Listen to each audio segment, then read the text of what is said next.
que veut dire ces termes? Nous allons commencer par la définition du terme qada, point de vue linguistique,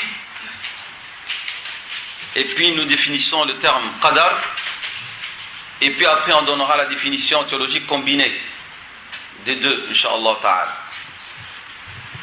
Al-qada, avec un alif et hamza sur la ligne, mais en même temps il peut être avec alif maqsoura, qada. Donc des deux manières, al-qada ou qada, les deux sont corrects. Parce que qada, en vérité, en arabe, l'origine c'est qada'i, puis c'est devenu qada. Alors, le pluriel c'est en arabe, c'est aqdiyah. Je suis obligé de parler arabe, parce qu'en vérité, qu'est-ce qu'on fait? On ne fait que vous transposer les connaissances musulmanes en langue française, c'est ça le but. On ne va pas inventer une nouvelle science, parce que la source c'est le Coran et la Sunna, donc, et la langue arabe, donc on est obligé de s'affilier, qu'on le veuille ou non, à la langue arabe et au texte. Donc, Ibn al-Athir, rahimahullah ta'ala, il a dit, il y a beaucoup de significations au terme qada dans la langue arabe. Alors, il peut être dans le sens lorsqu'une chose est accomplie et parvient à sa fin. Lorsque une chose est accomplie et elle parvient à sa fin, tamam.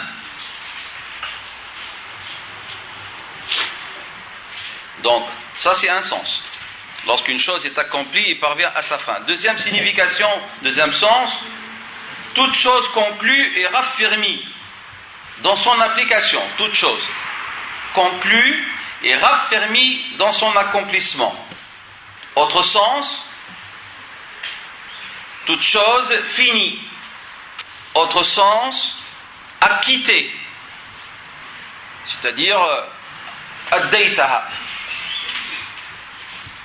Toute chose qui a été accomplie, aussi, on utilise le terme qada. Toute chose ordonnée. Il y a le mot qada aussi. Mais on reviendra avec des témoignages du Coran, incha'Allah ta'ala. Toute chose annoncée, on peut l'exprimer par le terme qada. Exécuter, ratifier, décréter et arrêter. Donc ça, ce sont les significations que nous suggère Ibn al-Athir, et on trouve les mêmes, on va dire, définitions et leurs explications chez Ibn Manzour aussi, dans le fameux Lisan al-Arab. Donc il apparaît de cet ensemble de significations qu'il y a les idées suivantes: le parachèvement d'une chose et son accomplissement, parachèvement d'une chose et son accomplissement, le raffermissement et la consolidation aussi.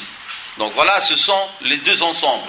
On a un premier ensemble d'idées qui tournent autour de parachèvement d'une chose et son accomplissement. Deuxième idée de base, le raffermissement et la consolidation d'une chose. Donc, et tous les dérivés reviennent vers ces deux, on va dire, sens de base. Tous les dérivés reviennent à ça. Alors, dans le Coran, on trouve beaucoup d'utilisations de ces différentes dérivés. Nous allons citer quelques exemples. Nous prenons par exemple le sens de l'ordre. Ordonné, quelque chose est ordonné. Le fameux verset de la sourate le voyage nocturne, verset 22. قوله تعالى وقضى ربك ألا تعبدوا إلا إياه. Et ici, votre Seigneur a ordonné. C'est le sens. وقضى أي أمر. Ça c'est le sens exégétique du terme, ici. Votre Seigneur a ordonné de n'adorer autre que lui et l'excellence envers vos pères et mères. J'aime pas moi le mot bienfaisance. L'excellence de la relation avec vos pères et mères à tous les niveaux. Tous les niveaux. Al-ihsan. Ahsan al-shay'a, c'est atqanahu wa tajawaz al-hadd al-matlub. Il le perfectionne et il dépasse la limite demandée. Et la preuve, Dieu subhanahu wa ta'ala va très loin dans la demande de l'excellence de la relation avec les pères et mères, puisqu'il interdit de leur dire ne serait-ce que off. Donc al-ihsan. Parmi les significations, donc les exemples, l'acquittement et l'accomplissement, lorsque Dieu subhanahu wa ta'ala dit dans la sourate al-Hijr, le verset 66, وَقَضَيْنَا إِلَيْهِ ذَلِكَ الْأَمْرَ. Qadayna, c'est-à-dire nous avons accompli. Taqaddamna ilayhi wa anhayna, nous avons accompli. C'est Dieu qui parle ici, c'est lui qui a accompli quelque chose et qui l'a parachevé, subhanahu wa ta'ala. Donc Dieu a accompli une œuvre et il l'a parachevé. Exemple dans la sourate Taha 20, verset 72, 72. Je m'excuse, j'ai oublié qu'on a des frères et des sœurs qui viennent de France, donc je vais utiliser les deux maintenant. Le sens de la sentence, le hukm, la sentence. Et lorsqu'on dit sentence, c'est-à-dire fais ce que tu veux, puisque toi tu as la possibilité de juger, de prononcer un jugement. Comme donc dans la sourate Taha, verset 72-72, faqdi ma anta qad. Lorsque les croyants, les magiciens dans le peuple de Pharaon, ils ont cru en Dieu et au message de Sayyidina Moussa alayhi salam, et qu'il a décidé de les châtier, qalu faqdi ma anta qad. Juge comme tu veux, comme cela te semble. Parmi les significations coraniques, nous trouvons donc l'achèvement, achever activement l'élaboration d'une action. Qawluhu ta'ala فَقَضَاهُنَّ سَبْعَ سَمَاوَاتٍ فِي يَوْمَيْنِ, Surat Fussilat, le verset 12. فَقَضَاهُنَّ, c'est-à-dire Dieu a achevé la création des cieux, des 7 cieux. Donc par achèvement, activement et l'élaboration. Donc il a fini, il a terminé, il a parachevé leur construction. Il y a aussi l'idée d'achever un délai. D'achever donc un délai à sa limite, mais sa limite extrême. Il y a l'idée de vraiment un achèvement parfait. Et ça, vous le trouvez dans la sourate Les Récits, le verset 29, lorsque Dieu parle de Sayyidina Moussa alayhi salam. Lorsqu'il était chez le peuple Shuaïb, donc, et il a dit Falamma qada Moussa, lorsque Moussa il a achevé le délai sur lequel ils se sont accordés. Donc vous avez toujours, vous voyez, on revient toujours vers les mêmes significations que j'avais citées. Vous avez ici l'acquittement, ou l'acquittement d'un acte. Et lorsque Dieu ici parle dans la sourate 2, le Baqara, le verset 202 du Hajj, فَإِذَا قَضَيْتُمْ مَنَاسِكَكُمْ, lorsque vous avez accompli ou vous êtes acquitté de vos rites. Sourate 2, verset 200. Donc ici, قَضَيْتُمْ مَنَاسِكَكُمْ, c'est-à-dire vous avez accompli ou vous êtes acquitté. Le sens de l'information, informer. Sourate le voyage nocturne, verset 4. وَقَضَيْنَا إِلَى بَنِي إِسْرَائِيلَ فِي الْكِتَابِ, et nous avons informé les fils d'Israël dans le livre. Qadayna ay informé ici. Dieu les a informés dans le livre qui vont semer le désordre de foi sur terre. Et puis vous avez un sens coranique que je n'avais pas cité tout à l'heure, mais il revient vers l'idée de parachèvement, qu'on le veuille ou non, c'est-à-dire, ici ça va venir avec le sens de la mort, le maut. Lorsque Dieu nous parle dans la sourate Les Récits 15, de Sayyidina Moussa alayhi salam et de celui qui a agressé un des siens, Dieu dit فَوَكَزَهُ مُوسَى فَقَضَى عَلَيْهِ. Qadha alayhi, c'est-à-dire il l'a tué. Donc qadha ici c'est dans le sens donc tuer, ay qatalahu.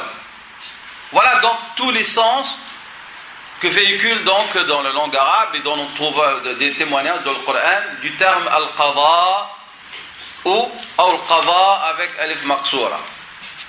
Al-qadar maintenant, de point de vue linguistique. On dit qadarun comme on dit qadran. Inna anzalnahu fi laylatil qadri. Ça peut être dans le sens qadar. Donc, al-qadar avec le fatha, il dit c'est un nom, et avec le sukun qadr, il dit c'est un radical, c'est le radical. Ici, comme ça, des petites notions pour ceux et celles qui veulent faire une petite recherche. Alors, lorsqu'on dit qadar, ils disent qu'ils nous informent, ce terme nous informe point de vue long, sur la limite extrême d'une chose, son fond, le fond d'une chose, l'essence, ou la finalité. Le fond d'une chose, l'essence, sa finalité, ça tourne autour de ce qu'on appelle en arabe le kunh, kunh shay'i, c'est-à-dire sa vérité la plus profonde. Et alors, on trouve dans beaucoup de hadiths l'utilisation par Rasulullah sallallahu alayhi wa sallam du terme qadar. Et donc, c'est-à-dire, notre prophète sallallahu alayhi wa sallam sous-entend ce que Dieu a décrété et jugé. Donc, le qadar peut s'utiliser donc sur l'idée de jugement, mais aussi accorder et attribuer. Mais lorsqu'on accorde et on attribue, c'est que nous avons décidé d'accorder, il y a une décision. Et vous trouvez ce sens-là dans le hadith de la prière de la consultation, l'istikhara. Après avoir, donc, faqdirhu li wa yassirhu li. Il y a ici l'utilisation de accorde-le-moi, donc attribue-le-moi, c'est ça ce que ça veut dire. Dans la langue arabe aussi, lorsque vous dites qaddartu quelque chose, ça vient du taqdir, qaddartu, vient du taqdir. C'est dans le sens d'estimer, compter, évaluer, estimer, compter, évaluer. Nous trouvons ce sens-là dans le hadith de Rasulullah sallallahu alayhi wa sallam concernant le jeûne du Ramadan, les débuts et la fin du jeûne. Lorsque le croissant est voilé, alors il a dit faqdiru lahu idha ghumma alaykum, si le ciel est couvert, vous ne savez pas avoir une vision, à ce moment faqdiru, essayez vraiment de compter ce qu'était Sha'ban pour voir si c'est Ramadan, et ce qu'était Ramadan pour voir si c'est Shawwal ou non. Donc une évaluation, compter, donc estimation, puisque le mois doit être soit de 29 ou de 30 jours. Il y a plusieurs sens du terme qadar. Nous allons voir quelques illustrations coraniques, d'autres. Nous commençons avec la sourate La Lune, Qamar, verset 49. قوله تعالى إن كل شيء خلقناه بقدر. Toute chose, nous l'avons créée biqadar, c'est-à-dire bimiqdar, qui veut dire miqdar, quantité, mesure, selon une étendue bien définie. On a l'idée ici de quantité, de proportion. Dans la même sourate, le verset 12, le terme qadar veut dire la science, le savoir. Allah subhanahu wa ta'ala, ce verset il dit وَفَجَّرْنَا الْأَرْضَ عُيُونًا, nous avons fait jaillir de la terre des sources.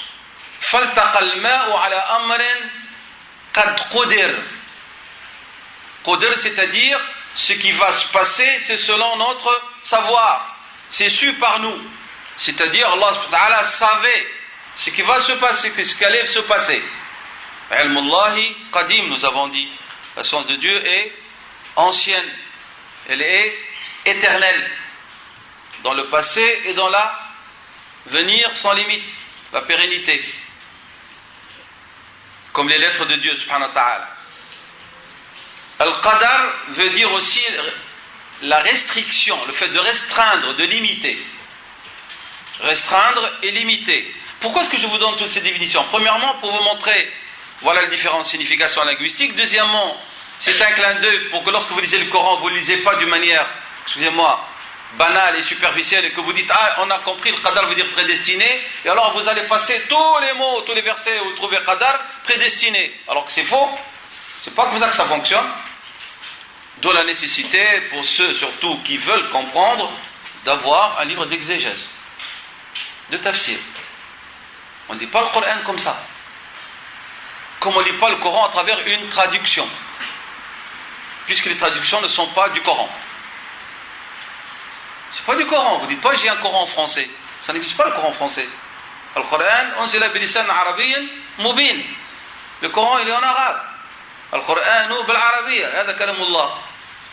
Vous avez une traduction d'un sens du Coran. D'un sens.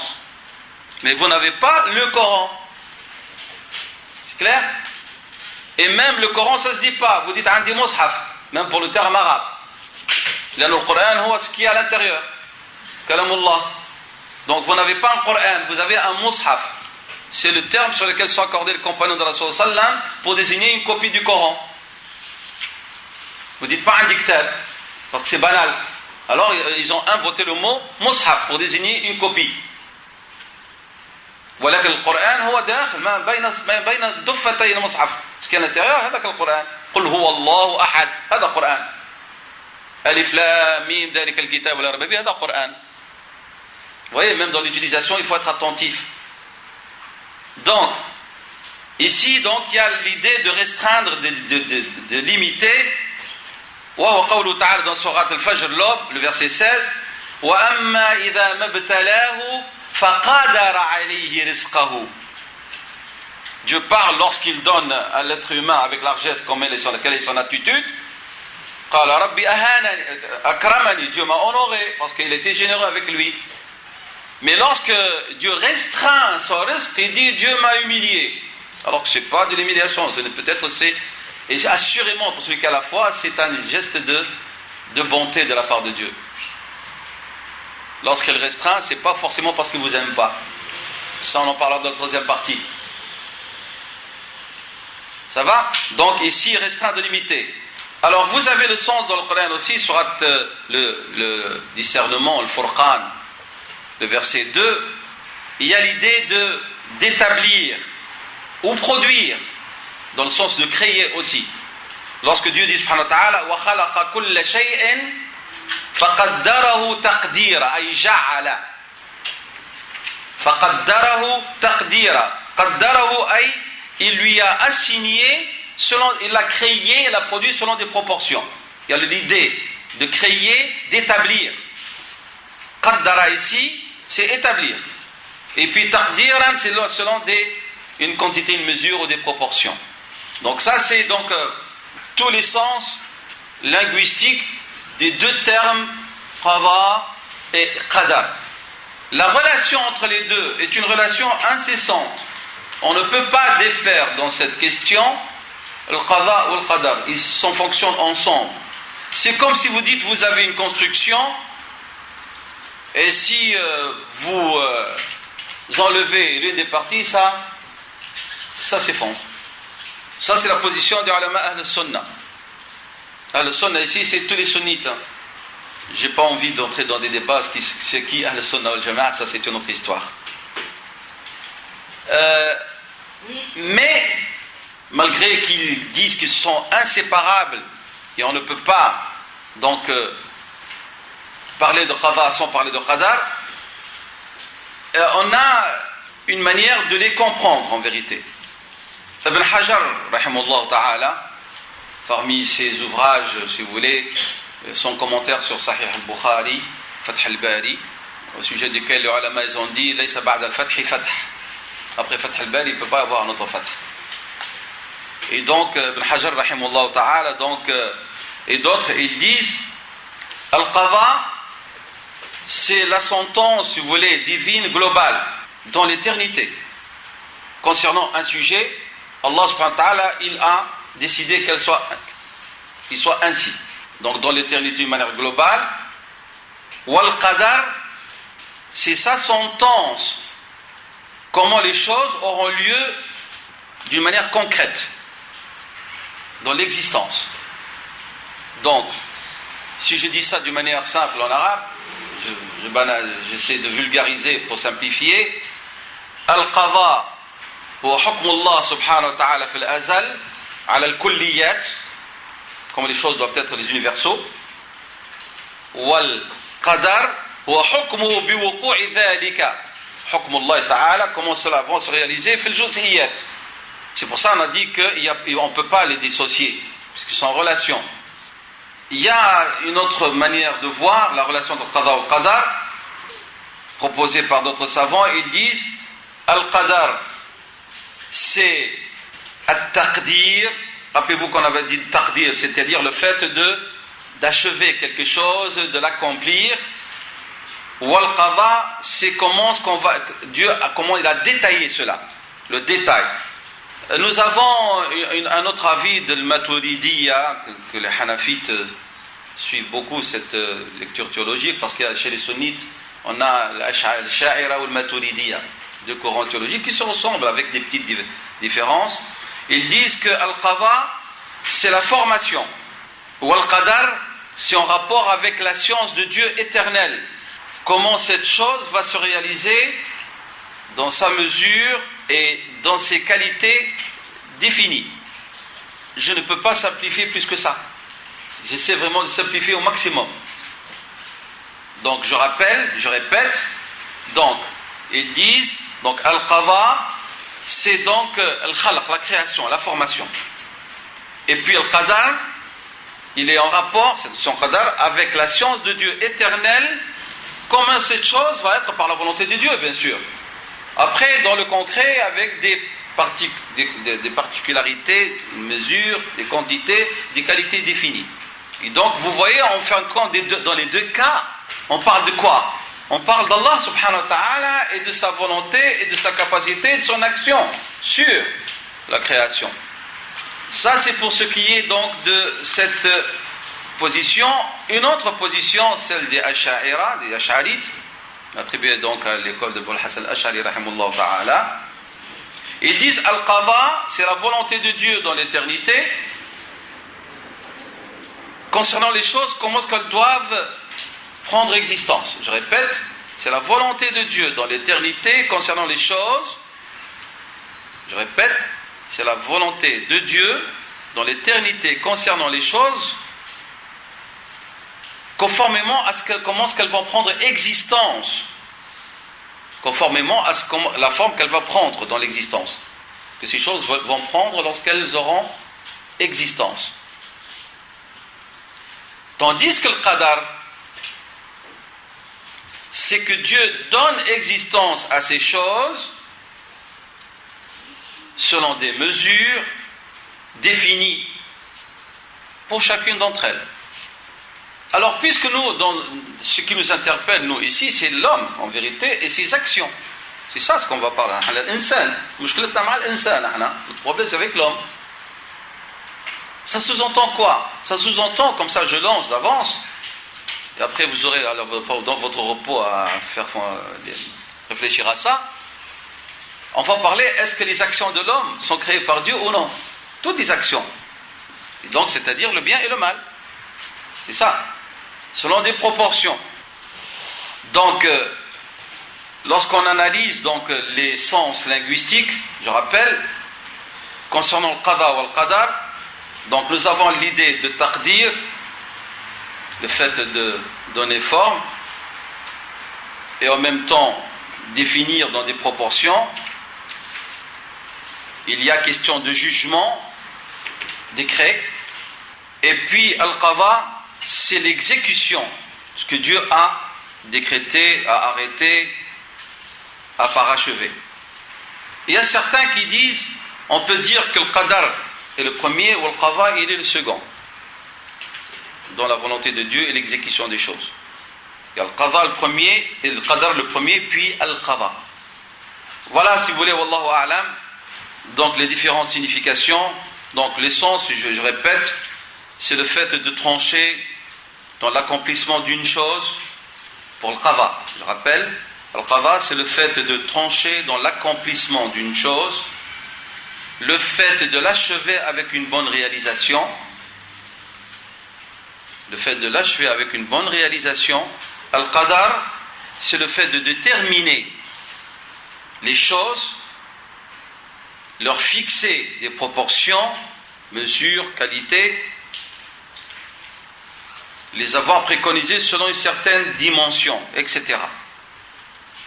Donc, on constate à travers ces définitions l'essence inhérente à la qualité, à l'attribut, c'est-à-dire de Dieu, al-irada, la volonté, d'où résulte le décret.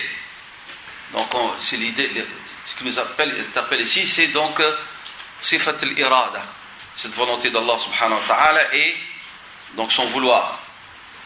Pour conclure cette première partie de cette première intervention, Al-Alousi, dans son exégèse du verset de la sourate 59, verset 49, il revient à Qawlu ta'ala Inna kulla shay'in khalaqnahu biqadar. Nous avons créé toute chose biqadar. Il dit nous l'avons créé avec mesure, mais selon une sagesse parfaite. Et puis après il dit Qada'ullah veut dire hukmuhu, sa sentence. Ça sous-entend sa sentence qui s'est réalisée avec toute la sagesse. Et cette sagesse, elle apparaît dans la perfection de la création. Voilà, si vous voulez, concernant